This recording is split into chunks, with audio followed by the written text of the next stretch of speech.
Hi, welcome back. My name is Mark Ryan, licensed acupuncturist and herbalist, and this is part 3 of my Healing Hashimoto's The 5 Elements of Thyroid Health video series. In this video, we're going to look at some common mistakes people make in dealing with Hashimoto's and some of the obstacles you may come up against that may prevent you from healing. These are the biggest obstacles and mistakes I've seen in my clinical practice, and they're probably the reason why you're not getting the results that you want.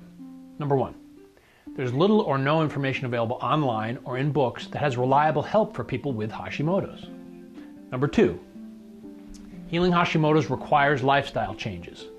These can be big and difficult, and sometimes there's little or no support from family and friends. Number 3, your doctor or healthcare practitioner doesn't know how to help you other than to prescribe a thyroid hormone or thyroid supplements. They unknowingly ignore the autoimmune part of Hashimoto's.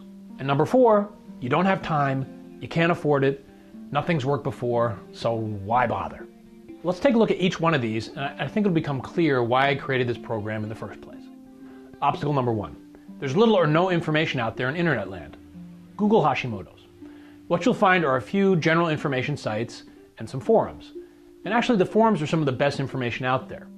Well, the problem with that is that most of the forums describe what other people have done. And as you've seen from my other videos, a one-size-fits-all approach doesn't work with Hashimoto's. Your Hashimoto's is not the same as anyone else's. There are too many variables, and there's too many things that can undermine your progress. And no two people are in the exact same place in their progression of this disease. Plus, you need to find a way to figure out if what you're doing is working. One way to do that is to see if your symptoms are improving. Another is to do the appropriate blood tests. Some tests need to be ordered to see where you are in terms of the big picture, where you are in the progression of the disease.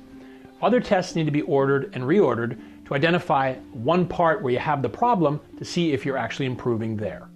That's why I created the Healing Hashimoto's program, to give you the tools to navigate this territory. Because it's really like you're hunting around in the darkness.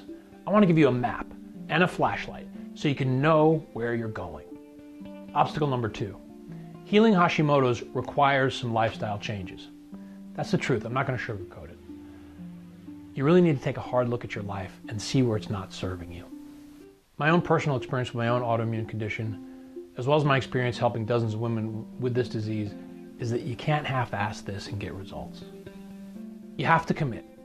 You have to make changes, and you have to hang tough with those changes. It's gonna be difficult sometimes. However, the rewards are great.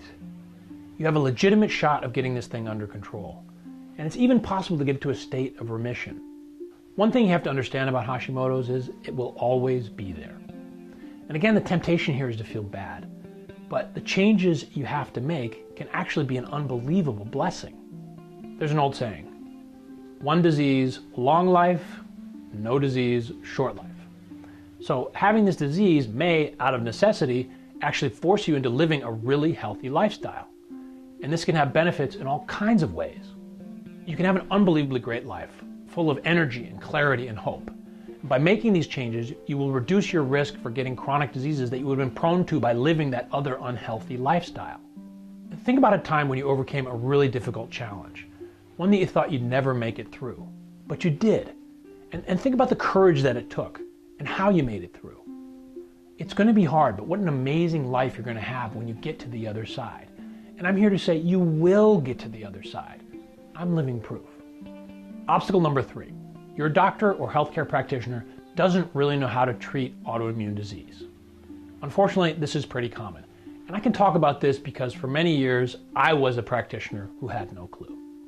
And this isn't anyone's fault, because in medical school or an acupuncture school, they have no training for this. They just don't have the right information. Most doctors or healthcare practitioners are trained to give a drug or an herb or a supplement for some given set of symptoms. Hashimoto's is complicated. And as I've said again and again, a one-size-fits-all approach just doesn't work. In fact, a lot of times it makes things worse. First of all, Western medicine doesn't recognize an autoimmune disease until that tissue or area is completely destroyed. That's way too late. We have the tools and the testing available to us now to find this early before it destroys your thyroid. So why not heal it before it's too late? The main area where most doctors and healthcare practitioners have difficulty is with the immune system. Most doctors just ignore this aspect of Hashimoto's. And some alternative care practitioners prescribe herbs and immune tonics, and this can really be disastrous because sometimes that is the part of your immune system that's out of control. So if you stimulate that part of your immune system, it makes the autoimmune attack against your thyroid more aggressive. In my Healing Hashimoto's program, you will learn how the immune system works and how we assess and test the different parts of your immune system that may be out of control. This is hugely important because if you don't fix that, you have very little chance of succeeding. Obstacle number 4. No time, no money, nothing worked, why bother? These are some of the most common obstacles, and they're all related to how you think about your condition and how you prioritize your life. For some reason, in today's world, many people put their health last in their list of important priorities. But let's face it, if you lose your health, you lose everything else. You don't need to invest a lot. Just some time, some money, and some effort in making the changes that will allow you to heal. But the return on your investment is huge, and by investing a little bit, you'll have the time and energy for all the other parts of your life. I know this process can sometimes seem overwhelming, but if you go about it in a step-by-step manner and tackle one manageable piece at a time, it can actually be done with ease. And that's why I created this program, to help you navigate this process in a way that is not overwhelming. And believe it or not, it can actually be fun. Discovering how your body works and what you can do to heal it can actually give you a new sense of freedom and peace. And I want that for you. In our next video, you'll learn how to get results in the minimum amount of time, energy, and effort. Doesn't that sound good? You'll discover the quickest proven path for healing your Hashimoto's. Once again, thanks so much for watching. My name is Mark Ryan. I'm a licensed acupuncturist and herbalist, and I want to hear from you. What is the biggest obstacle preventing you from healing your Hashimoto's? Leave me a comment, and I'll see you in the next video.